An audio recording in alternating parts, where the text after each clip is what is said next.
এই এখন ওইটা আর নেই, যেহেতু বলার দরকার নেই, 27 পালিশ। আমি সেদিন মালয়েশিয়া ছিলাম, দেখি ওরা তো আর ওই যে সাহেব পাড়ায় ওঠে না, সব হোটেলে বসে বসে নিচতলায় দেখলাম চা খাচ্ছে। কি গো হুজুর, আমরা আগেই পালিয়েছি। আর কেন সাহেব পাড়ায় উঠবেন না? ওখানে উঠে মায়ের খাবো, সব তালা লাগানো, ওখানে উঠতে পারবো না। এদেশে বাংলার জনগণ আছে, পিটিয়ে ভর্তা বানিয়ে ফেলবে। কি করলেন আপনি বলেন? 15.5 বছর যায় মারিং কাটিং করলেন, এখন নিজেও খেতে পারেন না, আমাদেরকেও খেতে দিলেন না। কি কথা বলেন না কেন? যত টাকা পাচার করেছিলেন, টাকাগুলো যদি এই দেশে থাকতো, এই যে প্রায় 36 লাখ যুবক এখন বেকার, এদের বেকার থাকা লাগে? বাইরের দেশে যারা রাস্তা ঝাড়ু দেয়, টয়লেট পরিষ্কার করে, রুটি বানায়, আমি নিজে দেখেছি। কেন এই কাজ করা লাগবে বাইরে? যে এদেশটা এত সমৃদ্ধশালী আর এত সম্পদ আল্লাহ এখানে দিয়েছে, বাইরের রাষ্ট্রগুলো পাগল হয়ে যাচ্ছে। বিশেষ করে চীন তো পাগল হয়ে যাচ্ছে দেশটাকে উন্নত করার জন্য, শুধু টাকা ঢালবে। আপনি টাকা নেই দেখলেন, কি দেখে ঢালবে তারা? এতদিন যে মানুষগুলো দায়িত্বে ছিল, আমাদের যারা ছিল এরা তো না, দায়িত্ব তো পালন করেছে দাদারা যা বলেছে তাই করেছে। ওরা আমাদেরকে ভয় দেখাতো, আমরা নাকি না খেয়ে মারা যাবো। আরে ভাই, আমাদের বছরে 1 মাস না খেয়ে থাকা ফরজ। কালকে থেকে 1 মাস না খেয়ে থাকা কি? বলেন বলেন, কেন? আল্লাহর হুকুম তো আছে, আরো 27টা কায়দা আছে। রব্বুল আলামিন বলেন, ওয়ান তাসুমু খায়রুল লাকুম ইন কুনতুম তা'লামুন। যদি তোমরা রোজা রাখো, সিয়াম সাধনা পালন করো, তোমাদের জন্যই ভালো হবে, উপকার হবে, যদি তোমরা বোঝো। আয়াতটা নিয়ে চিন্তা ভাবনা করলাম, না খেয়ে থাকার ভেতর আবার উপকার কি? কষ্টই তো। কি না খেয়ে থাকার ভেতরে তো কষ্ট, উপকার কিসের? 2টা বিষয় আমি পেয়েছি। 1 নম্বরে রব্বুল আলামিন বলেন, রমজানের দ্বারা যেহেতু আমার উদ্দেশ্য মানুষ তাকওয়া অবলম্বন করবে, ইয়াউমা নাহশুরুল মুত্তাকিনা ইলার রহমানি ওয়াফদা। সূরা মারইয়ামের 85 নম্বর আয়াত। কিয়ামতের ওই ময়দানে যখন লক্ষ কোটি কোটি মানুষেরা হাজির হবে, ওই ময়দান থেকে কিছু মানুষকে আল্লাহ আলাদাভাবে অতিথি বানিয়ে রায়ান নামক দরজা দিয়ে প্রবেশ করাবে। তারা হচ্ছে মুত্তাকি। বলেন তো, রোজা রাখার দ্বারা উদ্দেশ্য কি? মুত্তাকি। বলেন বলেন। এর পরের আয়াতে দেখেন, অনাসুকুল মুজরিমিনা ইলা জাহান্নামা ওয়িরদা। রব্বুল আলামিন বলেন, যারা পাপিষ্ঠ, এদেরকে আমি আল্লাহ তৃষ্ণার্থ, ওয়িরদা মানে তৃষ্ণার্থ, ক্ষুধার্ত অবস্থায় ধাক্কা দিতে দিতে জাহান্নামের দিকে নিয়ে যাব। আমি চিন্তা করলাম, ওয়িরদা দিল কেন আল্লাহ? এমনিতে ধাক্কা দেন, আমি জাহান্নামে পড়ে যাই, আবার আমাকে দুর্বল করবেন, তৃষ্ণার্ত করবেন, ক্ষুধার্ত অবস্থায় নিয়ে যাবেন কেন? আমার ছোট্ট মাথায় এসেছে এখান থেকে, পৃথিবীতে আল্লাহ রোজা দেওয়ার পেছনে যত কারণ, তার অন্যতম কারণ ধনীদেরকে আল্লাহ বোঝাতে চায় যে না খেয়ে থাকলে কি হয়। দেখ, যেহেতু মানুষেরা অনেকেই না খেয়ে থাকে, ক্ষুধার্ত থাকে, তৃষ্ণার্ত থাকে, তাদের ওই দুঃখ, কষ্ট, যন্ত্রণায় ধনীদেরকে আল্লাহ বোঝানোর জন্য রোজা দিয়েছেন। এই রোজা যারা রাখে নাই, এই মুসলিম, এই পাপিষ্ঠদেরকে আল্লাহ এমন ধাক্কা দেবে যখন ক্ষুধার্ত এবং তৃষ্ণার্ত থাকবে। বলেন নাউজুবিল্লাহ। রোজা রাখার দ্বারা 3 নম্বরে উপকার যেটা, মানুষ যেহেতু মুত্তাকি হবে, দুনিয়ায় যেহেতু মুত্তাকিদের অনেক কষ্ট হয়, এই জন্য মুত্তাকি মানুষগুলো শুধু চোখ বন্ধ করতে দেরি হবে। ওয়া উযলিফাতিল জান্নাতু লিল মুত্তাকিনা গায়রা বাঈদ। রব্বুল আলামিন বলেন আমার মুত্তাকি বান্দাদের দুনিয়ার জীবন শেষ হলে ওদের আর কোনো কষ্ট নেই, এমনকি জান্নাতেও হেঁটে যাওয়া লাগবে না। উজলিফাত, এই শাব্দিক অর্থ হচ্ছে নিকটবর্তী করে দেবে আল্লাহ। আপনাকে জান্নাত ডাক দিয়ে কাছে নিয়ে তারপরে ঢোকাবে, আপনাকে হেঁটে জান্নাতে যাওয়া লাগবে না। গয়র বাগীদ, দূরে থাকবে না, জান্নাত আপনার একেবারে কাছাকাছি আল্লাহ পাক পৌঁছিয়ে দেবে। জান্নাতের নিয়ম হচ্ছে জান্নাতের কোনো দরজা বন্ধ থাকে না। হাত্তা ইদা জাউহা ওয়া ফুতিহাত আবওয়াবুহা ওয়াকাল। এই আয়াতটা আমি সেলখানায় যেয়ে বুঝেছি। এর আগে আমি বহু তাফসীর পড়েছি, আলেম যারা আছেন তাদেরকে বলছি। এবার আপনারা হয়তো এটা জেনেছেন কিনা আমার জানা নেই। জেলে যাবার পরে আয়াতটা আমার কাছে ক্লিয়ার হয়েছে এইভাবে, আল্লাহ পাক জাহান্নামের যত জায়গায় বর্ণনা দিয়েছেন কোরআনে, জাহান্নামের দরজাগুলো বন্ধ থাকবে এই কথা আছে। জাহান্নামের দরজা কি থাকে? সব বন্ধ থাকে সব সময়, 24 ঘন্টা অলওয়েজ। এইটা পেয়েছি আমি। হাত্তা ইযা জাউহা ফুতিহাত আবওয়াবুহা, এখানে মাঝখানে ওয়া নেই। আল্লাহ পাক বলেন জাহান্নামের ফেরেশতারা যখন ধাক্কা দিতে দিতে ওকে জাহান্নামের গেটে নিয়ে যাবে, জাহান্নামের দরজা তো সব সময় বন্ধ থাকে। যিনি দারওয়ান ফেরেশতা আছে, মালিক দায়িত্বে, তিনি দরজা খুলে দেবে। প্রবেশ করার সঙ্গে সঙ্গে আবার দরজা আটক হয়ে যাবে। কিন্তু জান্নাতের দরজা কোনো সময় আল্লাহ বন্ধ রাখে না, 24 ঘন্টা ওপেন রেখে দেয়। এই মানুষগুলো যখন জান্নাত কাছে নিয়ে এসে আপনাকে প্রবেশ করাবে, জান্নাতের দরজা তো বন্ধ নেই, খোলাই থাকবে।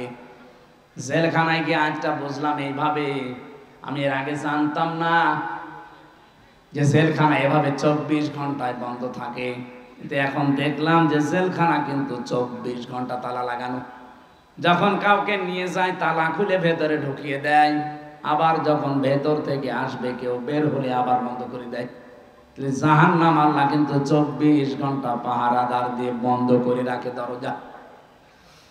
জান্নাতি মুত্তাকি বান্দাদের যে বর্ণনা বলছিলাম, এদের যেন কষ্ট না হয় এজন্য জান্নাত কোনো দূরে থাকবে না, একেবারে কাছাকাছি নিয়ে এসে দেবে আল্লাহ।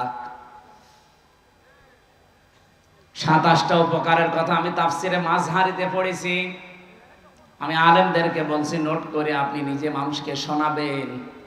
1 নাম্বার উপকার হচ্ছে মাত্র 2017 সালে এটা আবিষ্কার হয়েছে, অটোফেসি।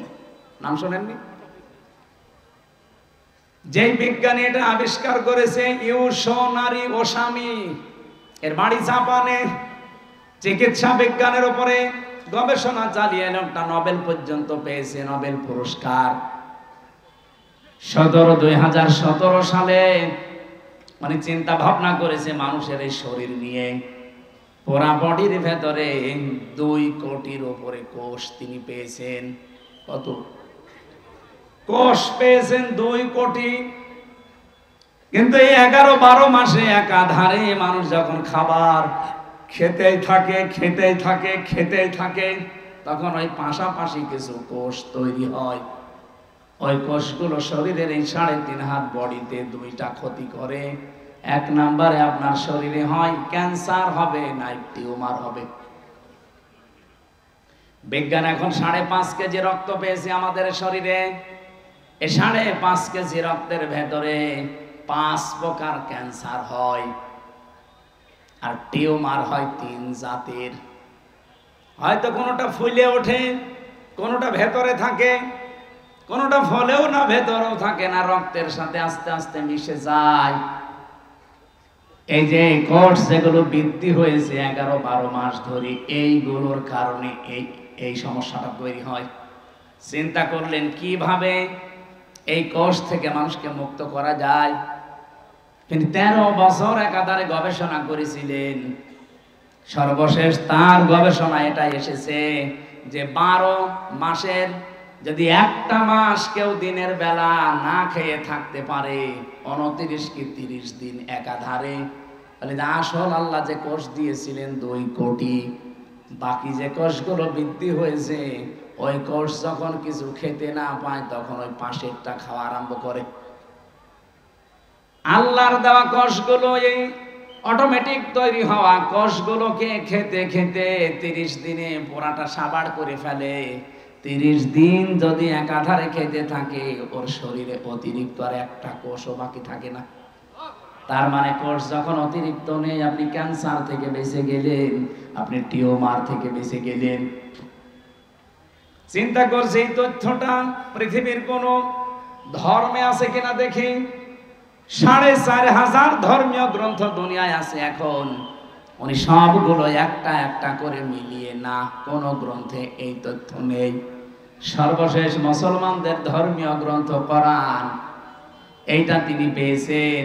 পাওয়ার পরে দেখেন যে এখানে আছে 30 দিন আল্লাহর বান্দারা 1 বছরে না খেয়ে থাকবে। এই তো পেয়েছি আমি যা মনে করেছিলাম। 13টা বছর আমি গবেষণা করে যা পেয়েছি, মুসলমানদের ধর্মীয় কিতাবে এটা অনেক আগেই দেওয়া আছে। আল্লাহ পাক যে বলেন তাসামু খায়রুল লাকুম ইন কুনতুম তা'লামুন, অবশ্যই রোজা রাখলে তোমাদের উপকারী হবে যদি তোমরা এটা বুঝতে পারো। যেহেতু বিজ্ঞানী এখন বুঝেছে, এই তথ্য আমরা পেয়ে গেছি, এজন্য ফামান শাহিদা মিনকুমুশ শাহরা ফালিয়াসুম, তোমাদের ভেতরে কেউ যদি রোজার মাস একবার পেয়ে যায়, আল্লাহ বলেন অবশ্যই সে যেন রোজা রাখে। এটা কিন্তু গত বছর যারা আদায় করেছে এবছরে অনেকে কবরে চলে গেছে। এবছর আমরা যারা কালকে থেকে পেতে যাচ্ছি, হেলায় খেলায় নষ্ট করেন না, রোজাটা অবশ্যই আপনি রাখবেন। অনেক গরিব মানুষ আছে বলে হুজুর আমারও রোজা রাখা লাগবে, আমি ভ্যান চালাই। আরে বেটা, অভাবী মানুষের অভাব দূর করার জন্যই তো রোজা দরকার। কারণ রোজার দ্বারা আল্লাহ যেটা মানুষকে তৈরি করে দিতে চায় তার নাম কি? তাকওয়া। বলেন বলেন, আরো জোরে বলেন। কোরআনে কারীমের সূরা বাকারার 183 নম্বর আয়াত আমরা পড়েছিলাম। এদিকে তাকান। রব্বুল আলামিন বলেন ইয়া আইয়ুহাল্লাযীনা আমানু কুতিবা আলাইকুমুস সিয়াম, ওহে যারা ঈমানের দাবি করো তাদেরকে বলছি আমি কিন্তু রোজার বিধানটা লিখে দিলাম। কি করলাম? পৃথিবীর কোন বিধান আমি লিখে দিলাম এমন কথা কোরআনে আপনি পেয়েছেন? আরেকটা আছে, কুতিবা আলাইকুমুল কিসাস, কিসাসের বিধান লিখে দিলাম। কুতিবা আলাইকুমুল কিতাল, কিতালের বিধান আমি লিখে দিলাম। এই দুইটা ছাড়া পুরা কোরআনে আমি কোন বিধান আল্লাহ লিখে দিয়েছেন পাইনি। হ্যাঁ পেয়েছি, ওগুলো আল্লাহ ফরজ করেছেন। এজন্য সেখানে ফারদ ওয়াজ পাবেন, ফরদুন। কিন্তু রমজানের ব্যাপারে আল্লাহ কথা বলতে গিয়ে বলেন কুতিবা আলাইকুমুস সিয়াম, আমি কিন্তু লিখে দিলাম সিয়ামকে। আজকের এই জমিনটা যদি আমি সভাপতি সাহেবকে বলি যে স্যার আপনাকে আমি দিয়ে দিলাম, কোন দাম আছে আমার এই কথার? বলেন বলেন। যদি এটা সই স্বাক্ষর করে দলিল করে স্ট্যাম্প করে বলি এই যে নেন, এই জমির দাম এখন 1 বিঘা 20 লাখ, এই কথা বলেন কেন? ব্যক্তি তো একই, আগে দিয়েছিলাম মুখে মুখে, এখন আমি দলিল করে লিখে সই স্বাক্ষর করে দিয়ে দিলাম, দাম হয়ে গেছে আকাশ আর পাতাল। আগেরটা কোনো মূল্যই ছিল না, পরেরটার মূল্য 20 লাখ। কথা বলেন ঠিক কিনা? রব্বুল আলামিন বলেন আমি রোজা তো তোমাদের জন্য ফরজ করেছি ফারদ ওয়াদ দিয়ে না, কাতাবা দিয়ে। আমি কিন্তু লিখে সই স্বাক্ষর করে দিয়েছি। এত দামি বিধান এটা আমি আল্লাহর কাছে। পৃথিবীর অন্যান্য বিধানগুলো আমি দুনিয়ায় নাজিল করেছি জিবরাইলকে দিয়ে, আর রোজাটা নাজিল হয়নি, এটা আমি আল্লাহ নিজে আমার রাসূলকে আরশে নিয়ে উপহার দিয়েছি। বিশ্বনবী মুহাম্মদ রাসূলুল্লাহ 50 ওয়াক্ত নামাজ পেয়েছিলেন। ভালো করে শুনবেন, আমি বলার জন্য বলছি, শোনার জন্য শুনবেন না, এখানে কিছু নেওয়া লাগবে। 50 ওয়াক্ত নামাজ পেলেন তিনি, 6 মাস রোজা পেলেন, আনন্দে আসছিলেন। প্রতিমধ্যে হযরতে মুসা নবীর সাথে দেখা। হযরতে মুসা ডাক দিয়ে বলেন, ইয়া রাসূলুল্লাহ, আপনার মর্যাদা আমার চাইতে বেশি, কিন্তু অভিজ্ঞতা আপনার চাইতে আমার বেশি, কারণ দুনিয়ার জীবন আমি পার করে এসেছি। আপনি তো জানেন না বাস্তবতা কি। আপনার উম্মতের যে অবস্থা, 60-70 বছরের বেশি ছাতা বাঁচে না, আর আমার উম্মত 1500 2000 বছর হায়াত পেয়েছে। ওরা পাহাড় কেটে বাড়ি বানিয়েছে, এত শক্তিশালী ছিল। একমাত্র একটা রোজা ছিল বছরে, আর একটা মাত্র নামাজ ছিল 1 ওয়াক্ত সারা দিনে। তাই আমার উম্মতরা পড়তো না। আর আপনার উম্মত এত ওয়াক্ত নামাজ দিয়েছে, 6 মাস রোজা আপনি আনন্দ করেন, পারবে না। আপনি জান আল্লাহকে একটু কমান। উনি 1 বার 2 বার 3 বার 4 বার 9 বার ফেরত পাঠিয়েছিলেন। প্রতিবার 5 ওয়াক্ত করে আল্লাহ কমিয়েছেন, 5 নং 45 ওয়াক্ত। হযরত মুসা বললেন, না হবে না, আরেকবার যান। বিশ্ব নবী বলেন, হে ভাই মুসা, কি বলেন আপনি? আল্লাহ আমারে দিতে চান আর আপনি বলেন কমান। আমার লজ্জা করছে, আমি আর যেতে পারবো না। আমার উম্মতের ব্যাপার আমি জানিও, পড়বে কি না পড়বে আমি দেখবো, আমি আর যাব না। সঙ্গে সঙ্গে জিবরাইলকে ওই জায়গায় পাঠিয়ে দিয়েছিলেন। তখন তিনি 6ষ্ঠ আকাশে আছেন। রব্বুল আলামিনের ফেরেশতা জিবরাইল এসে বলে, ইয়া রাসূলুল্লাহ, আল্লাহ আমাকে পাঠিয়েছেন 2টা বিষয় জানানোর জন্য। 1 নম্বরে, আল্লাহ যেহেতু সিদ্ধান্ত নিয়ে রায় দিয়েছেন, ওয়াতাম্মাত কালিমাতু রাব্বিকা সিদকাও ওয়া আদলা লা মুবাদদিলা লিকালিমাতিহি ওয়া হুয়াস সামিউল আলিম। বলেন আল্লাহু আকবার। সূরা আনআম 115 নম্বর আয়াত। খুব ভালো করে খেয়াল করবেন, এখনই সেই শিক্ষাটা আসবে। এটা নিয়ে বাড়ি যাওয়া লাগবে, শুধু এসেছেন চলে যাবেন না। এই জন্য আমি মাহফিল করি না। আমি কিছু দেব এমন যেটা কোরআন হাদিসের সাথে মিলে গেলে আপনাকে নিয়ে বাড়ি যাওয়া লাগবে। কথা বলেন না কেন?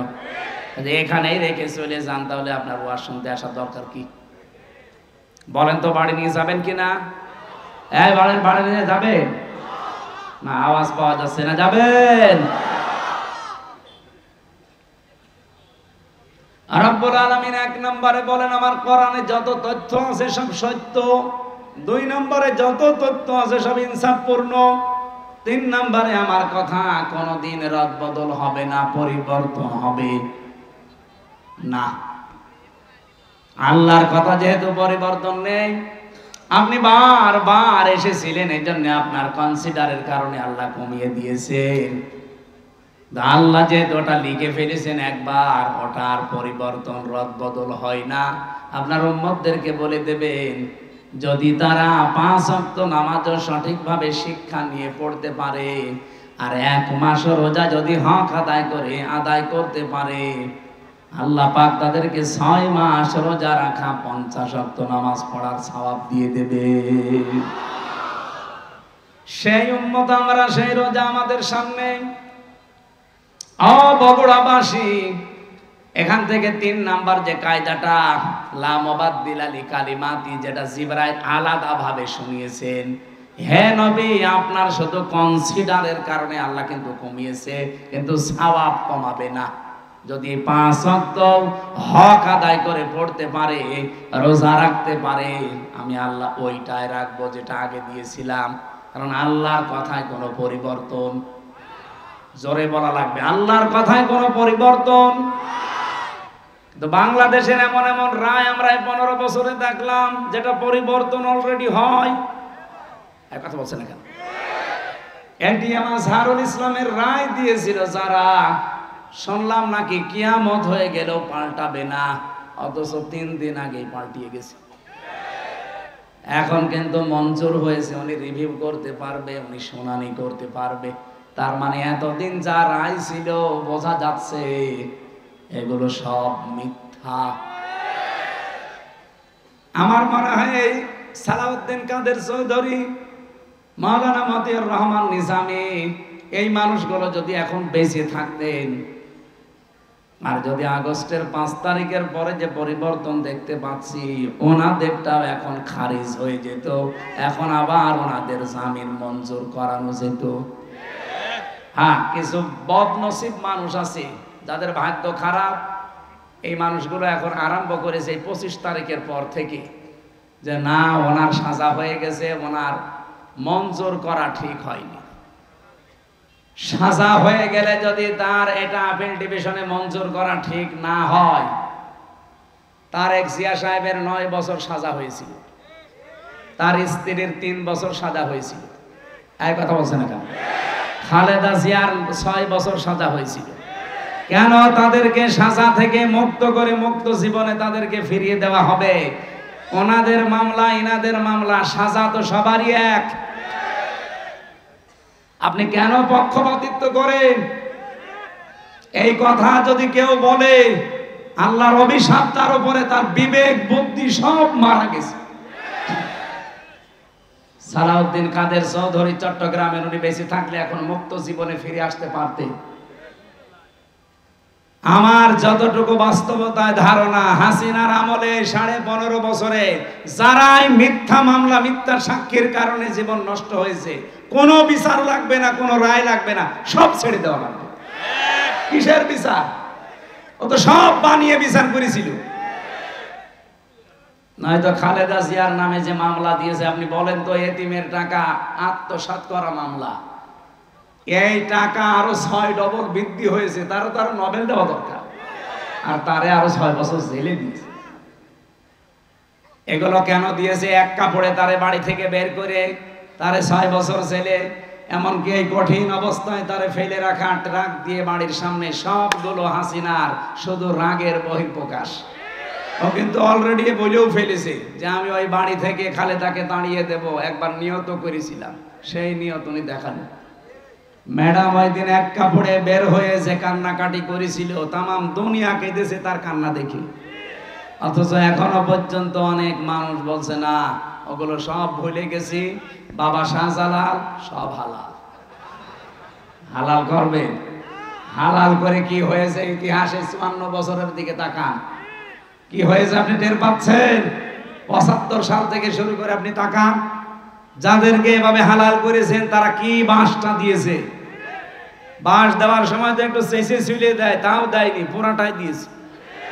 এখন যদি আবার সব হালাল করে নেন, এমন বাঁশ দেবে না জীবনে বাপ বলার সময় পাবেন না।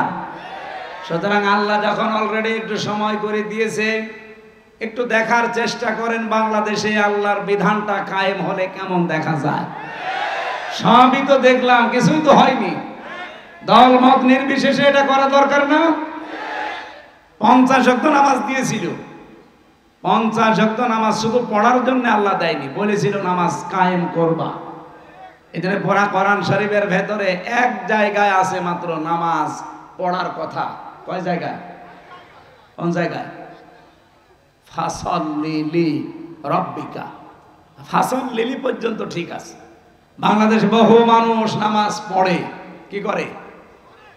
হয়তো লোক দেখানোর জন্যে, ভোট পাওয়ার জন্যে, অথবা মানুষ যেন বলে যে না লোকটা নামাজি, এই জন্যে। কথা বলে না কেন? কিন্তু এর পরের শব্দ কি? ফাসাল্লি রাব্বিকা। শুধু নামাজ পড়লেও হবে না, রবের জন্য পড়া লাগবে। আর যারা রবের জন্য নামাজ একবার আরম্ভ করে, আপনি দেখবেন তামাম দুনিয়া একদিকে, তার নামাজ আপনি বাদ দিতে পারবেন না। আমি আমার রিমান্ডে দেখেছিলাম, আমার সামনে দিয়ে যে লোকটাকে নিয়ে গেল, তার এই নখ তুলেছি, বলছিল যে হামজা ভাই, আমাকেও নিয়ে গিয়েছিল ওই মেশিন গুলো দেখাতে, আমার তোলেনি কিন্তু নিয়েছি। ডিএম আমাকেও দেখিয়েছে, এরকম একটা চেয়ারে বসিয়ে দেয়, হাতের সাথে পায়ের সাথে বেল লাগিয়ে দেয়, গলার সাথে একটা ক্লিপ লাগিয়ে দেয়, মাথায় একটা কালো কাপড় দিয়ে একটা শর্ট একটা সুইচ টিপ দেয়, এক টিপে 120 বার ঘুরে। আপনি টের পাচ্ছেন 120 বার 1 মিনিটে? 1 সেকেন্ডে কয়বার হয় চিন্তা করতে পারেন? আপনি ঘুরে দেখান তো। এতটুকু যদি ছেড়ে দেয় যে ভাই যা তোরে আমি একবারে 2-4 বার একটু শর্ট দিলাম, চলে যা, না, এবার এমন একটা মেশিন নিয়ে আসে, এই হাতের সাথে পায়ের সাথে একেবারে খাপ খাওয়ানো, শুধু আপনার এখানে ধরবে, একবার টিপ দেবে, সব নখগুলো খুলে চলে যাবে। আর নখ খুলে গেলেই ফিনকি দিয়ে রক্ত বের হয়। আপনি নখ খুলে দেখেন কি রক্ত বের হয়। রক্ত যেই ফিনকি দিয়ে বের হবে তখন পাতলা মিহি যে লবণ এটা ছিটিয়ে দেয়। বলতেই যদি আমার এমন লাগে, আমি নিজে ফেস করে আসলাম, কতগুলো কঠিন ছিল বলেন তো। আপনি তো নিজেকে কোনোদিন আয়না ঘরের সামনে দাঁড় করান যে ব্যারিস্টার আরমান 8 বছর ছিল ওই ঘরটায়, এদিকে 3.5 হাত, এদিকে 1.5 হাত, সামনে টয়লেট দেওয়া, যার কোনো দরজা নেই, কোনো দেওয়াল নেই, ওদের সামনে বসে টয়লেট করা লাগবে। আমি নিজে করেছি।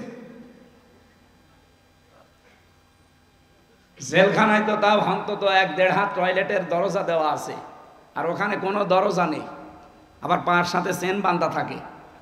আপনি কতক্ষণ থাকতে পারবেন এইভাবে? 2 দিন, 5 দিন, 7 দিন? ওইটা লোক 8 বছর কাটিয়েছে, 10 বছর কাটিয়েছে আমার আজমি ভাই।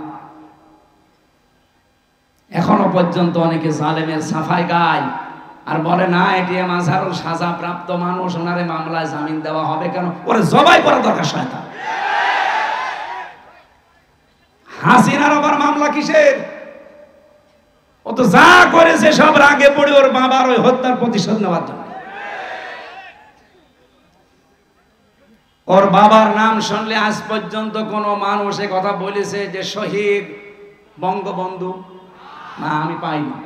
কিন্তু আপনাদের বগুড়ার সন্তান শহীদ জিয়া নাম শুনলে মানুষ আগে শহীদ বলে কেন? এমনি এই শব্দটা তো খেলাছোড়া জিনিস না যে যাত্রার নামের সাথে লাগিয়ে দেবেন।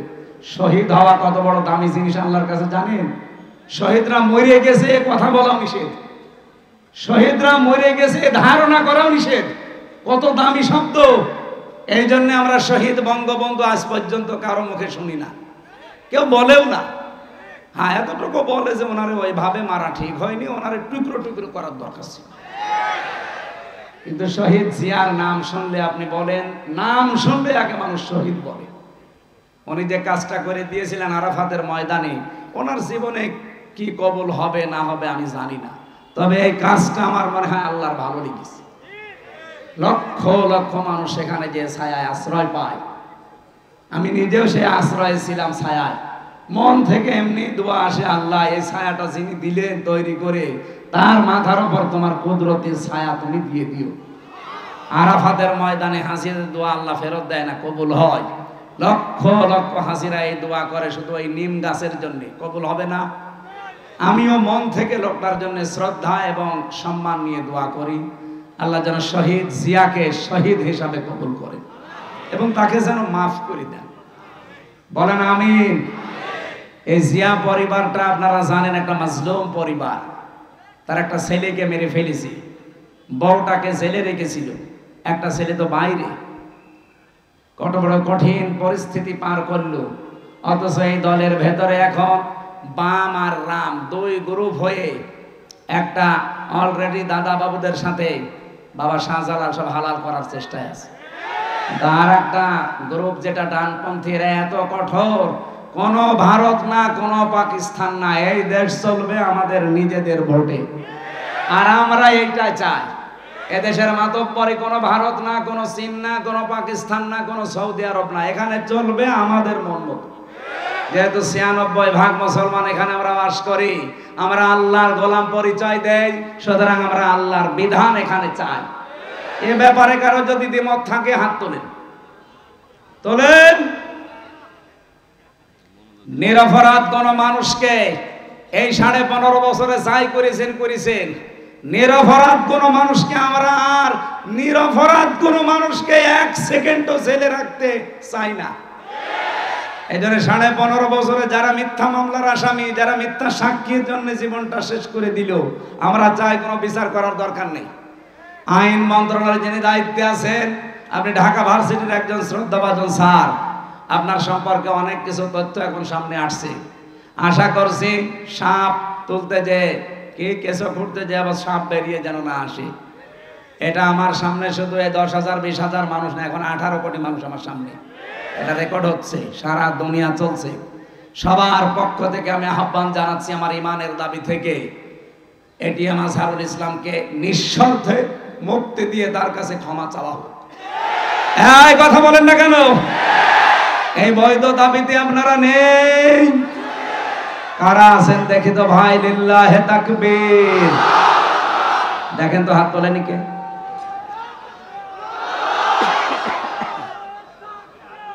আলহামদুলিল্লাহ।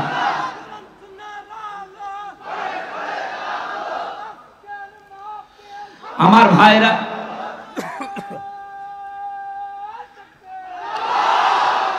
আমি না কিছু রাখবো না, আমি কথা তুলেছিলাম লা মুবাদদিলা লিকালিমাতিহি, আল্লাহর কালামের কোনো পরিবর্তন নেই। বাংলাদেশের কালামগুলো যে পরিবর্তন এখন হয়ে গেল, এটার দ্বারা আজ আন্তর্জাতিক যে বিচার ব্যবস্থা আছে কি কি পরিগণিত হচ্ছে এই দেশটা আপনি বলেন।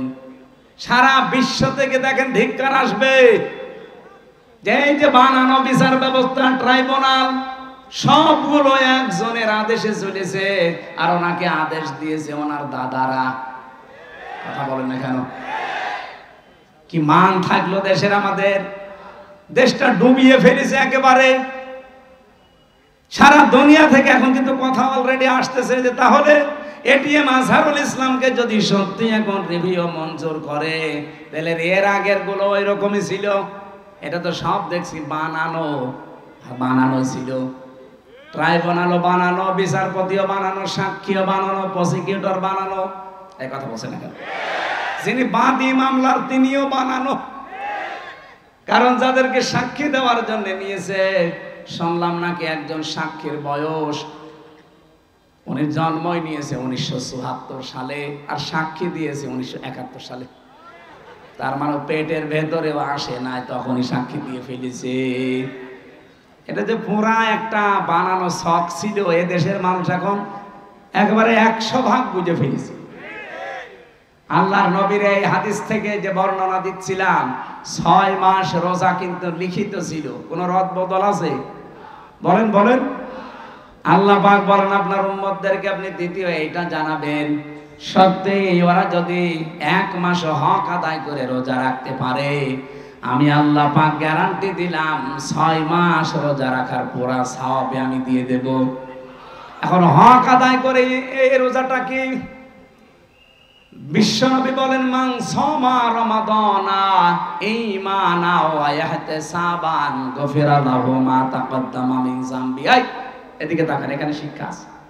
যে ব্যক্তি রোজা রাখে রমজান মাসে ঈমান এবং ইহতিসাবের সাথে, এটা কি? দুইটা বিষয়ে হাদিস আমরা সেই জন্মের পর থেকে শুনেছি, কিন্তু কোনোদিন চিন্তা ভাবনা করেছেন এখানে কি দিয়েছেন আল্লাহ। যে ব্যক্তি রমজানের রোজা রাখে দুইটা জিনিস নিয়ে, এদিকে তাকান, এখানে কথা বলেন কেন? পরে পরে একটু পরে পরে, আগে এই দুইটা শুনে তারপরে যাবে। আমি আপনাকেও জিজ্ঞাসা করবো, প্রিন্সিপাল সাহেব আপনাকে বলা লাগবে, এতদিন পড়াচ্ছেন, এই দুইটা বলা লাগবে। কেউ যদি সত্যি রমজান মাসে রোজা রাখে, কয়টা জিনিস সামনে নিয়ে? বলেন বলেন। 1 নম্বরে ঈমান। কিসের সাথে? এখন প্রশ্ন আসতে পারে আমার ঈমান তো আছে, আমি তো ঈমানের সাথে রোজা রাখি না। আপনি কি ঈমান যদি দাবি করেন যে আমার ঈমান আছে, মাস্ট বি আপনাকে ঈমানের আগে একটা কাজ করা লাগবে। ওইটা যারা করে না তাদের ঈমান টেকে না।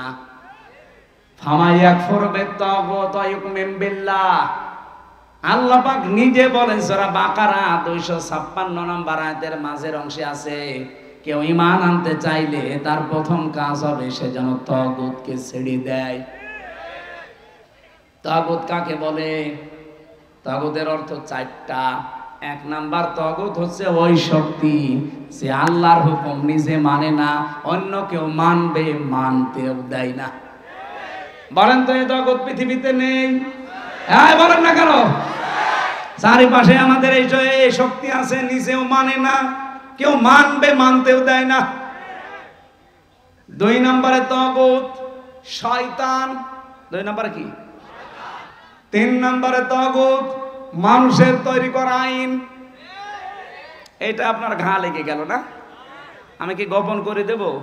না, গোপন করার জন্য আসি না। গোপন করলে আমার ওয়াজ শোনাও যায় না।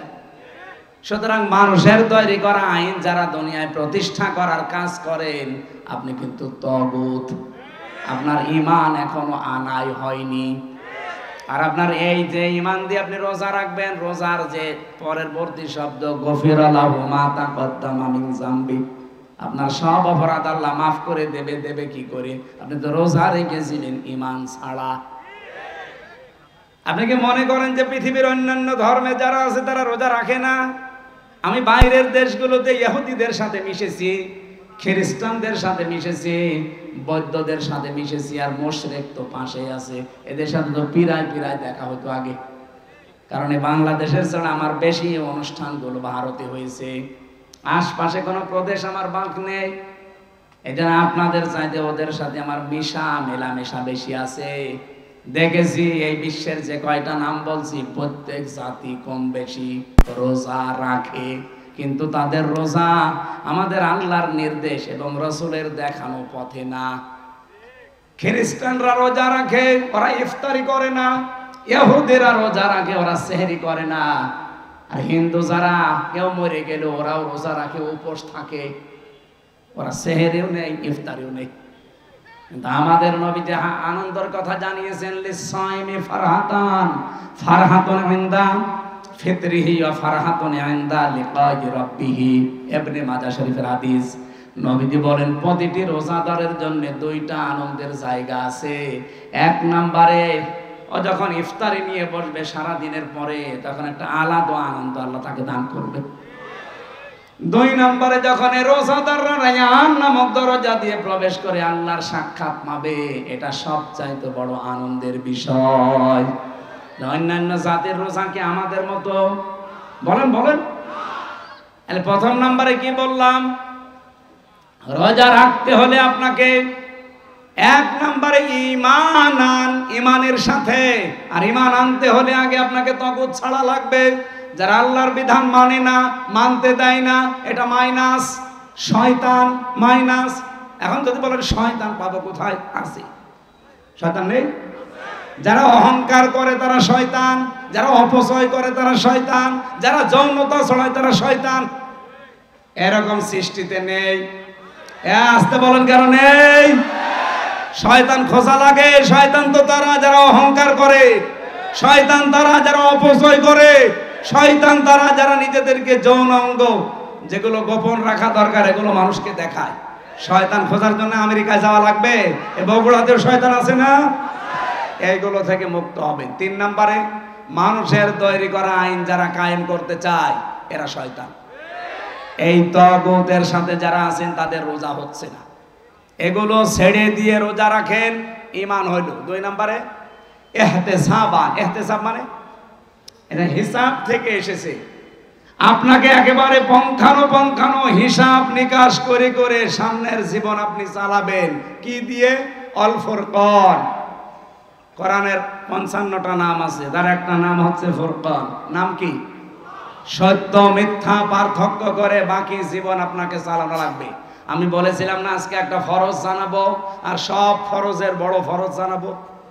ফরজ হচ্ছে রমজানের রোজা, আর সব ফরজের বড় ফরজ হচ্ছে কোরআন দিয়ে হক আর বাতিল পার্থক্য করে বাকি জীবন চালানো।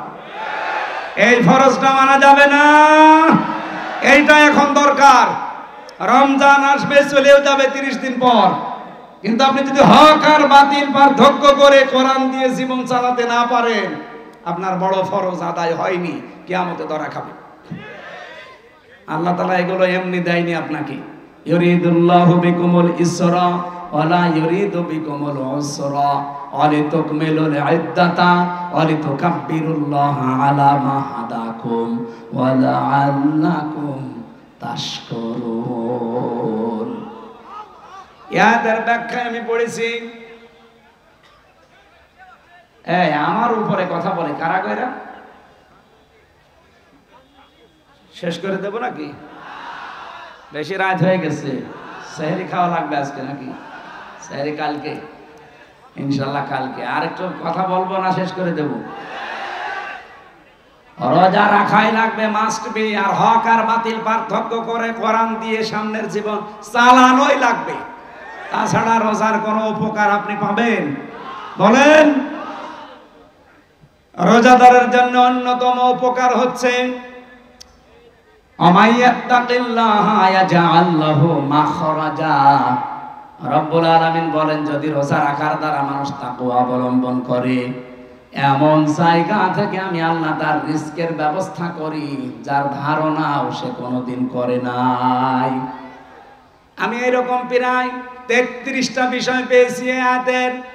যারা রোজা রাখার দ্বারা তাকওয়া অবলম্বন করবে তাদের তো 27টা উপকার হবে দুনিয়া আখিরাত মিলে।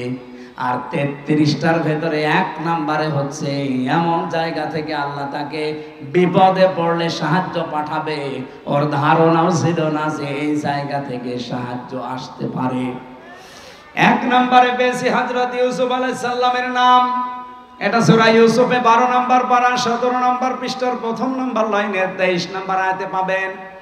ওয়ারাওয়াদাতুহু আল্লাতী হুয়া ফি বাইতিহা আন নাফসিহি ওয়া গাল্লাকাতিল আবওয়াবা ওয়া ক্বালাত হাইতা লাক। রব্বুল আলামিন বলেন, যে মহিলার ঘরে হযরত ইউসুফ ছিলেন, ও কিন্তু তাকে ফাঁসলিয়ে নিয়ে গেছে 7 তলা বিল্ডিং এর উপরে, 7টা দরজায় তালা লাগিয়েছে, নিজের কাপড় চোপড় সবগুলো খুলেছে আর ডাক দিয়েছে, ওয়াকালাত হাইতা লাক, আমার দিকে আসো। হযরত ইউসুফ প্রথমে তিনি বললেন, ক্বালা মাআযাল্লাহ ইন্নাহু রাব্বি আহসানা মাসওয়ায়া ইন্নাহু লা ইউফলিহুজ জালিমুন। আল্লাহর সাহায্য চাই, আমার রব, এখানে রব বলতে আমার যিনি দায়িত্বে আছেন, আপনার স্বামী আজিজে মিসর, এই লোকটা আমার দায়িত্বশীল, তার আমানত আপনি, আমি আপনার খেয়ানত করতে পারি না। ইন্নাহু লা ইউফলিহুজ জালিমুন। খেয়াল করেন, ইউফলিহু এটা মুজারে, বর্তমান ভবিষ্যৎ, প্রেজেন্ট ফিউচার। ইউসুফ নবী ওখানে যে মহিলাকে উদ্দেশ্য করে কথা বলছিলেন, ওখানে মহিলা কয়জন ছিল? আরো জোরে বলেন। তাহলে একজন দিলে জালেম দিতে পারতেন, জালিমুন দিলেন কেন?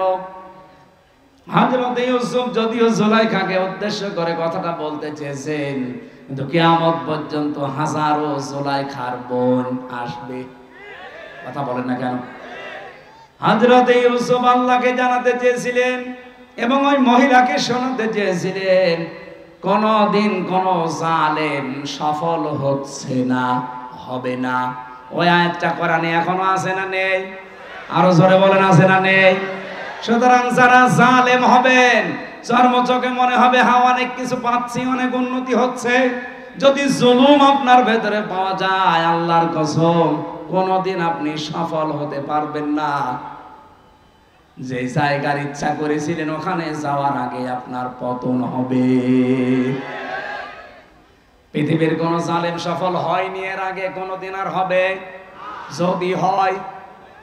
যদি হয় তাহলে আয়াত মিথ্যা হয়ে যাবে, আল্লাহ তার কোরআন মিথ্যা করবে। এখানে কোন জালেমকে আল্লাহ সফল হতে দেয় না। আর জালেমের বিরুদ্ধে আল্লাহ নিজে কিয়ামতে মামলা দায়ের করবে।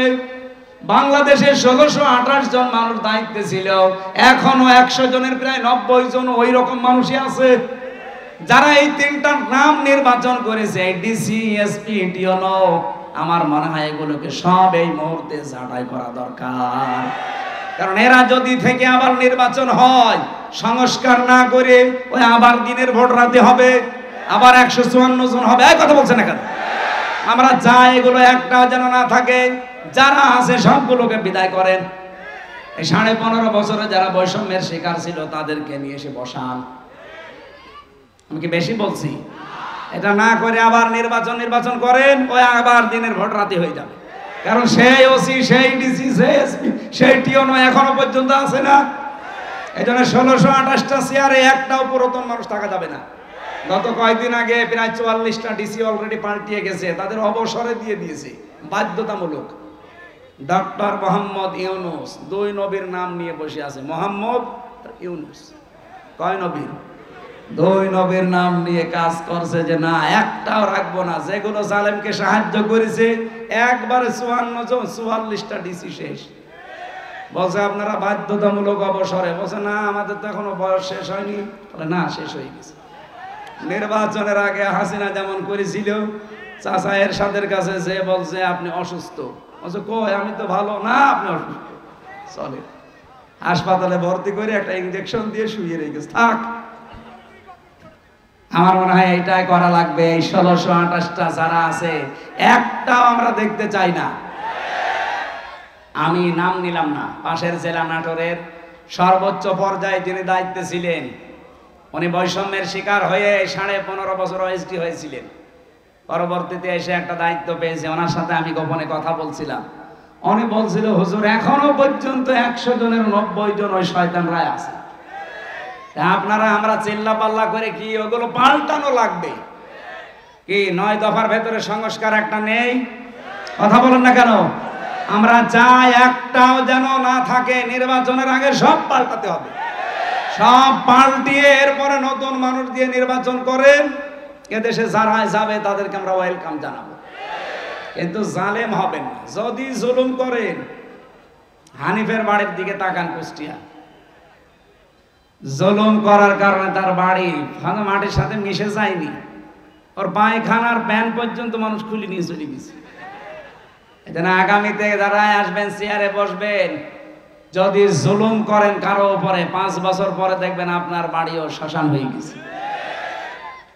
গতকালকে ঝিনাইদহ ছিলাম, বলছো হুজুর এই জায়গায় হিরণ চেয়ারম্যানকে পিটিয়ে মারার পরে ন্যাংটা করে পেছনে বাঁশ দিয়ে খাড়া করে রেখেছিল। সে জায়গাটা দেখলাম, হিরণ চেয়ারম্যান কত অত্যাচার করেছে নারী পুরুষের উপরে। সে জুলুমের প্রতিশোধ 5 তারিখে একেবারে বিকালে 1 ঘন্টার ভেতরে মানুষ পিটিয়ে মেরে ফেলেছে জায়গায়। এরপরে আবার টাঙিয়ে রাখছে, ও রাস্তার মোড়ে টাঙিয়েছে, আবার পেছনে দিয়েছে বাঁশ, আর ওই ছোট ঠ্যাং কেটে ফেলেছে। কি অপমান বলেন! কারণ জালেমদের উপরে রাগ কার? আল্লাহ নিজের। আল্লাহ বলেন আমি নিজে মামলা দেব, ইন্নামাস সাবিলু আলাল্লাযিনা ইয়াজলিমুনা নাস। জালেম যারা, ওদের বিরুদ্ধে আমি নিজে মামলা দায়ের করব। বাংলাদেশে আমার যাদের উপরে হাসিনার মামলা ছিল কেউ খালাস পায়নি। তারেক জিয়া থেকে শুরু করে, খালেদা জিয়া থেকে শুরু করে, এটিএম আজহারুল, আমির হামজা, মামুনুল হক, দেখেন হাসিনা যার বাদী সবগুলো জেল খেটেছি। কারণ সর্বোচ্চ যিনি, তিনি বাদী হলে আপনি আর যাবেন কার কাছে? আর কিয়ামতে যিনি সর্বোচ্চ কে? উনি বলছে আমি বাদী হব মামলার, আপনার কোন উকিল দাঁড়াবে? এই জন্য আমরা যেন জালেম হয়ে না যা। ইউসুফ নবী এইটা ইঙ্গিত দিয়েছিলেন, ইন্নাহু লা ইফলিহুজ জালিমুন। জালেম দিতে পারতেন, জালিমুন দিয়েছেন। কোন জালেম সফল হয়নি, সফল হবেও না কোনোদিন। সুতরাং আপনি আমার এই কাজ করবেন না। এটা বলার পরে আমি তাফসিরে খাজেনের ভেতরে পড়েছি, জুলাইখা সঙ্গে সঙ্গে নিজের শরীরের যত কাপড় ছিল প্রায় সবগুলো খুলে ফেলেছি, নেংটি ছাড়া। নেংটি ছাড়া সব খুলে ফেলে যখন সামনে এসেছে, ইউসুফ নবী নিজের চোখের উপরে হাত দিলেন, কিন্তু মানুষ হিসাবে তার ভেতরেও চাহিদা নেই। কি আপনি আয়াতের পরবর্তী আয়াত দেখবেন, 24 নম্বর আয়াত শোনা ইউসুফের, ওয়ালাকাদ হাম্মাত বিহি ওয়া হাম্মা বিহা। জুলাইখা যেমন কাপড় চোপড় খুলেছে না করার জন্য রাজি, ইউসুফও রাজি। কি প্রিন্সিপাল সাহেব ঠিক আছে এটা? না না মানে ঠিক আছে, আপনি আর বাংলা অর্থ নিয়ে আসেন। ওয়ালাকাদ হাম্মাত বিহি ওয়া হাম্মা বিহা, ইউসুফও রাজি, জুলাইখাও রাজি। না মানে আপনি আমার সাথে বেশি বোঝেন। আপনি কোন কোরআন শরীফ নিয়ে আসেন, বাংলা তো এটাই লেখা আছে। এভাবে অর্থ করলে ইমান থাকবে? এটা নবীর উপরে তহমত চলে যাচ্ছে না জেনার, অথচ আল্লাহ কিন্তু এইভাবে নাজিল করেছেন, ওয়ালাকাদ হাম্মাত বিহি ওয়া হাম্মা বিহা। আরে ভাই, এই জন্যই তাফসীর মাহফিলে আসতে হয়। আপনি যদি সবই বুঝে ফেলেন তা আমি কি ঘাস কাটছি? আল্লাহ রাব্বুল আলামিন বলেন দুইজনেই কিন্তু এগ্রি হয়ে গিয়েছিল। এখানে একজন পুরুষ, ওয়ালাকাদ হাম্মাত, মহিলার শব্দ আল্লাহ দিয়েছেন মুআন্নাস, ওয়ালাকাদ হাম্মাত বিহি ওয়া হাম্মা বিহা, এটা মহিলা। একটা পুরুষের নাম মহিলার নাম দিয়ে আল্লাহ জানাতে চায় জুলাইখা তো আগেই রাজি ছিল, ইউসুফও রাজি হয়ে গিয়েছিল। এই যে ইউসুফও রাজি হয়ে গিয়েছিল, এটার ব্যাখ্যায় তাফসীরে জালালাইনের ভেতরে পড়েছি, হযরত ইউসুফ তো মানুষ না ফেরেশতা? আরো জোরে বলেন। মানুষ হিসাবে চাহিদা আমাদের চাইতে ওনার 100 গুণ বেশি ছিল। কারণ আমার হাতের ভেতরে যে শক্তি আছে, হযরত ইউসুফ নবী ছিলেন, এক একজন নবীর ভেতরে আমাদের মতো 100 আমির হামজার শক্তি আছে। আমি মেয়ে লোক দেখলে যদি কন্ট্রোল হতে না পারি, আর তাও যেমন তেমন কালো ধলা, আর উনি পেয়েছে বিশ্ব সুন্দরী, তাও উলঙ্গ। আপনি চিন্তা করতে পারেন, পৃথিবীতে আমি 4 জন মহিলার নাম পেয়েছি, আল্লাহ তাদের সব চাইতে সুন্দর করে বানিয়েছিলেন। 1 নম্বরে আমাদের আদি মাতা হযরতে হাওয়া, 2 নম্বরে জুলাইখা, 3 নম্বরে পেয়েছি হযরতে ইব্রাহিম নবীর বড় স্ত্রী সারা, 4 নম্বরে আমাদের নবীর মেয়ে ছোটটা ফাতেমাতুজ জোহরা। এত সুন্দর করে আল্লাহ যারে বানিয়েছে। আর ইউসুফ নবীও আমাদের মতো সাধারণ ওই হাড় বাল খাওয়া লোক না। আপনি বগুড়ার মোড়ে মোড়ে দেখেন ইন্ডিয়া হারবাল, কলকাতা হারবাল, ওনার ভেতরে 100 আমির হামজার যৌবন ছিল। চিন্তা করা যায় কত কঠিন পরিস্থিতি পার করছেন। এই জন্য আল্লাহ বলেন হাম্মাত বিহি ওয়া হাম্মা বিহা। জুলাইখা যেমন রাজি আগে থেকে, ইউসুফ রাজি হয়ে গিয়েছিল। লাউলা আর রাবরহান রাব্বি, যদি তার রব তাকে কিছু দলিল আর প্রমাণ না দেখাতেন। এই যে আমি তাফসীর থেকে নোট করেছি, আল্লাহ পাক বলেন তাকে যদি কিছু দলিল প্রমাণ আমি না দেখাতাম, সেও কিন্তু রাজি হয়ে গিয়েছিল। কি দলিল দেখিয়েছিলেন? এখানে 3টা জিনিসের নাম আছে জালালাইনে। 1 নম্বরে উনি দলিল দেখলেন, ওই ঘরের ভেতরে হযরতে জিবরাইল হাজির হয়ে গেছে।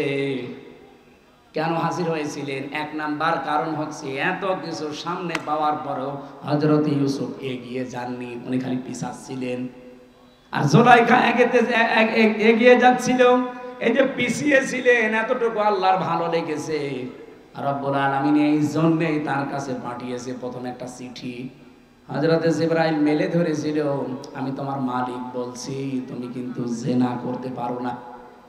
2 নম্বরের দলিল হযরত ইয়াকুব আলাইহিস সালাম, যেন মনে হচ্ছে সরাসরি ঘরের ভেতরে দাঁড়িয়ে বলছে, ইউসুফ আমি তোমার বাবা বলছি, তুমি কিন্তু জিনা করতে পারো না। 3 নম্বরে আকস্মিক ভাবে ঘরের ভেতরে একটা অন্ধকার পরিস্থিতি তৈরি হয়ে গিয়েছিল। এই 3টা দলিল দেখার পরে হযরত ইউসুফ মনের ভেতরে যে আশাটা ছিল, ওই আশাটার উপরে ভর করে তিনি কিন্তু জানতেন না যে সবগুলো দরজায় তো তালা মারা, কোনো জায়গায় লাভ নেই। আর মেয়েটাও বলে দিয়েছে সামনে যে কোনো লাভ হবে না, সব আমার কাছে তালা লাগানো, চাবি এই যে চাবি নিজের কাছে দিয়েছে। হযরত ইউসুফ শুধু মনের উপরে জোর দিয়ে আল্লাহর উপরে ভরসা করে তিনি যখন দৌড় দিয়েছেন, দরজার কাছে যাবার পরে খাজেনে পাবেন, খাজেন তাফসীর, দরজা প্রথম যেটা ওর কাছে যাবার পরে দেখে না, দরজা খোলে না। মনে মনে সিদ্ধান্ত নেন, আল্লাহ আমি তো তোমার উপরে ভরসা করে মনের উপরে জোর দিয়ে এসেছিলাম, কমপক্ষে এই বাস থেকে বাস পর্যন্ত, এই ঘরের কোণা থেকে পর্যন্ত দরজায় আমি আসলাম, কিন্তু দরজা তো যে অবস্থা, তো নিচে মানুষের ভাঙা সম্ভব না, তালা লাগানো। ইউসুফ নবী এই কয়েক সেকেন্ডের ভেতরে ভাবছিলেন ওর মহিলাও দৌড় দিয়েছে। প্রথম নাম্বারে যখন 1 পা 2 পা করে জুলাইখা এগিয়ে আসে, ইউসুফ নবী তো চোখ বন্ধ করেছিলেন, হঠাৎ চোখ খুলে দেখে দরজা খুলে গেছে। রব্বুল আলামিন বলেন, ওয়া মাইয়াত্তাকিল্লাহা ইয়ারযুকহু মিন হাইসু লা ইয়াহতাসিব ওয়া মান ইয়াতাওয়াক্কাল আলাল্লাহি ফাহুয়া হাসবুহু ইলা আখির আয়াত। সূরা তালাকের 2 এবং 3 নম্বর আয়াতে আছে, আল্লাহর প্রতি কেউ যদি তাকওয়া অবলম্বন করতেই পারে, অবশ্যই আল্লাহ এমন জায়গা থেকে তার রাস্তা তৈরি করে দেয় তার ধারণাও ছিল না। ইউসুফ নবী কোনোদিন ধারণা করে নাই যে দরজা খুলতে পারে। খুলেছে কে? কিসের কারণে? তাকওয়া। বলেন বলেন। আমরা রমজান আল্লাহ দিল এইটা তৈরি করার জন্য। নারী পুরুষ সত্যি যদি এইটা আজ তৈরি করতে পারি 1 মাসের ভেতরে, আগামী বাকি জীবনে এমন এমন জায়গায় বিপদে পড়বেন, সাহায্য আল্লাহ পাঠাবে যেটা ধারণাও আপনার ছিল না। ওই আল্লাহ এখনো নেই। ওই আল্লাহর দিকে তাকিয়ে রমজানের হক আদায় করে রোজা রাখার চেষ্টা চালানো দরকার। আমি শেষ করে দিলাম না, এখানে কিছু কাজ আছে না, মানে আমি শেষ করছি না। হ্যাঁ, এটা কি করেন আপনারা? হ্যাঁ, ভেতরে যারা দাঁড়িয়ে আছেন ব্যাগ নিয়ে আপনারা দাঁড়ান, দাঁড়িয়ে ওই পাশ থেকে এ পাশে চলে আসেন, এরপরে আমি শুরু করছি। এখানে আমাদের প্রধান অতিথি আজকে মিল্টন ভাই না, প্রধান অতিথি। এত ব্যস্ত মানুষ এতক্ষণ বসে আছেন, আপনি 2 মিনিট দোয়া শেষ হয়ে পেতে এতক্ষণ বসে আছেন। আলহামদুলিল্লাহ, আমাদের বড় ভাই মিল্টন ভাই, উনি আপনাদেরকে সালাম দেবে, দোয়া নেবে, এরপর আমার আলোচনা দেখি কতদূর কি করা যায়, এরপরে দোয়া করবো। মাহফিল তো বছরের মতো এটাই শেষ। বাবা শাহজালাল আজকে সব হালাল করে ধুয়ে যাবো। ভাইয়ের কাছে দেন। এই সভাপতি আছে আমাদের শাহাবুদ্দিন স্যার, এরপরে আমাদের মিল্টন ভাই আছে। এই কথা বলেন না কেন, আপনি বলেন, আপনি ঘোষণা দিয়ে দেন না। এই মাইকটা দেন, মাইকটা দেন। এই যারা টাকা পয়সা দিতে চান ওনাদের কাছে দিয়ে দেবে। বিশেষ করে আগামীকাল থেকে আমাদের তারাবি করতে হবে এবং রমজান মাস শুরু হবে এবং আমাদের রমজান মাস পালন করতে হবে, সিয়াম সাধনার মাস পালন করতে হবে, রোজা রাখতে হবে। সেই রমজান মাসের উপর অত্যন্ত সুন্দর আলোচনা করেছে। সেই আলোচনাগুলো আপনারা অবশ্যই পালন করবেন। বিশেষ করে উনি যে সুন্দর আলোচনা করেছে কোরআন হাদিসের উপর, সেগুলো যদি আপনারা যদি পালন না করেন, তাহলে আজকে আপনারা যে দূর দূরান্তর থেকে আপনারা এই তাফসীরুল কোরআন মাহফিল শুনতে এসেছেন, তাহলে তার কোনো সার্থকতা থাকবে না। তাই আপনাদের লা ইলাহা ইল্লা আনতা সুবহানাকা ইন্নী কুনতু মিনাজ জালিমিন। একটু বসে মোনাজাত করেন, যারা দাঁড়িয়ে আছেন জায়গা ফেলে বসে মোনাজাত করেন। রব্বানা আতিনা ফিদ দুনিয়া হাসানা ওয়া ফিল আখিরাতি হাসানা ওয়া কিনা আযাবান নার। আল্লাহ তাআলা, পবিত্র বরকতময় একটা রাত সামনে, আমাদের একটা মাস ছায়া ফেলতে যাচ্ছে। রমজানুল মোবারক একেবারে মাথার উপরে এসে দাঁড়িয়েছে। রমজানের হক আদায় করে রোজাগুলো আদায় করার সুযোগ আমাদেরকে দান করো আল্লাহ রাব্বুল আলামিন। সারাটা জীবন অপরাধ করে জীবনটা নষ্ট করে ফেলেছি। হাত ওঠায় কথা বলবো ভয় করে, লজ্জা করে। আমাদের অপরাধের দিকে তাকিও না। তুমি যে রমজান দান করলে, রমজান মানে পুড়িয়ে ফেলা, নিঃশেষ করে দেওয়া। রমজানে আমাদের অপরাধগুলো সব তুমি পুড়িয়ে ছারখার করে দিও আল্লাহ। নবীজি জানিয়েছেন, একটি মাস রোজা রাখার পরে মানুষ যখন ঈদের নামাজ পড়ে বাড়িতে যায়, মনে হয় যেন তার মা এই মাত্র তাকে প্রসব করেছে। এরকম নিষ্পাপ হয়ে এই একটা মাস রোজা রাখার পরে আমাদেরকে তুমি বানিয়ে দিও আল্লাহ। বিশাল আয়োজনে তোমার জওয়ান দ্বারা শ্রম দিয়েছে 3টা দিন। বিশেষ করে কামিল মাদ্রাসা ডোমনপুকুর বগুড়া শাহজাহানপুরের যত মানুষের সাথে জড়িত আছে, তোমার রহমত তার দিকে এগিয়ে দাও। মাহফিলের সম্মানিত সভাপতি, হাজার হাজার ছাত্রের ওস্তাদ অধ্যক্ষ শাহাবুদ্দিন স্যার কবুল করো, তার মা বাবাকে মাফ করে দাও। আমাদের প্রধান অতিথি বড় ভাই জনাব মোর্শেদ মিল্টন, তার মা বাবাকে তুমি ক্ষমা করে দাও। তার জীবনটা তুমি কোরআনের রঙে রাঙিয়ে দাও। বগুড়ায় আসলেই একজনের কথা মনে পড়ে, শহীদ জিয়াউর রহমানকে তুমি কবরে মাফ করে দাও। তার স্ত্রীর সুস্থতা কামনা করছি আল্লাহ, সুস্থ হয়ে আবার দেশের মানুষ দেশে ফিরিয়ে দাও। তার সন্তানটা অনেকদিন পরবাসী, আল্লাহ তুমি তারেক জিয়া সাহেবকে আবার দেশে ফিরিয়ে দাও। এ জেলার মাটির নিচে যত মানুষ ঘুমিয়ে আছে ঈমান নিয়ে, রব্বুল আলামিন কোরআনের ইজ্জতে মাফ করে দাও। 2024-এর 5ই আগস্টের আগ পর্যন্ত যারা দেশ এবং দেশের জন্য, মানবতার জন্য, ইসলামের জন্য জীবন দিয়ে গেল আল্লাহ, মানুষের অধিকার রক্ষায় যারা সচেষ্ট ছিল, এদেরকে শাহাদাতের মরণ দিয়ে ধন্য করো। আমি সহ যারা অসুস্থ আছি, 3টা বছর জালেমের জেলখানায়, আর এমন কোন টর্চার নেই যা আমার শরীরের উপরে করে নাই। অসুস্থ হয়ে পড়েছি, আল্লাহ মেহেরবানি করে সুস্থতা দিয়ে বাকি রোজাগুলো আদায় করার সুযোগ দাও। মা বোনেরা পর্দা আড়ালে বসে আছে, এদেরকে খাদিজার মতো আয়েশার মতো বানিয়ে দাও। এই মাহফিলের যত প্রয়োজন আছে এই মাদ্রাসার আল্লাহ তুমি নিজে পূরণ করে দাও। আমার মোর্শেদ ভাই শাহাবুদ্দিন স্যার সহ যারা বেশি বেশি করে তোমার নবীর এই ঘরে দান করলো, তাদের দানগুলো কবুল করো। যে যেইভাবে সহযোগিতার হাত বাড়িয়েছে একটাও ফেরত দিও না, মঞ্জুর করো আল্লাহ। রাজনৈতিকভাবে যে যেই দল করে, যে দলের নেতা কর্মীরা এসেছি আমরা, সবাইকে কোরআনের ছায়া তলে এনে দাও। কখন কার কাছে আজরাইল এসে যায় জানি না। এই মাদ্রাসার প্রিন্সিপাল মাওলানা আব্দুল সালাম যুক্তিবাদী সহ নাম না জানা যত আলেম আমরা হাত তুলেছে, আলেমদেরকে আলেম হিসাবে কবুল করে নাও। সম্মানিত বাংলাদেশের জেলা বগুড়ার জেলা আমির অধ্যক্ষ আব্দুল হক সরকারকে কবুল করে নাও। রাব্বুল আলামিন, এখানে আমার বাবার বয়সী আমার যুবক বান্দা বান্দি ভাই বোনেরা যারা এসেছে, কোরআনের ইজ্জতে কাউকে মাহরুম করো না, তোমার দরবারে কবুল করে নিও। শেষ কথা যেন জীবনে এইটা বলতে পারি, লা ইলাহা ইল্লাল্লাহু মুহাম্মাদুর রাসূলুল্লাহ। আসসালামু আলাইকুম।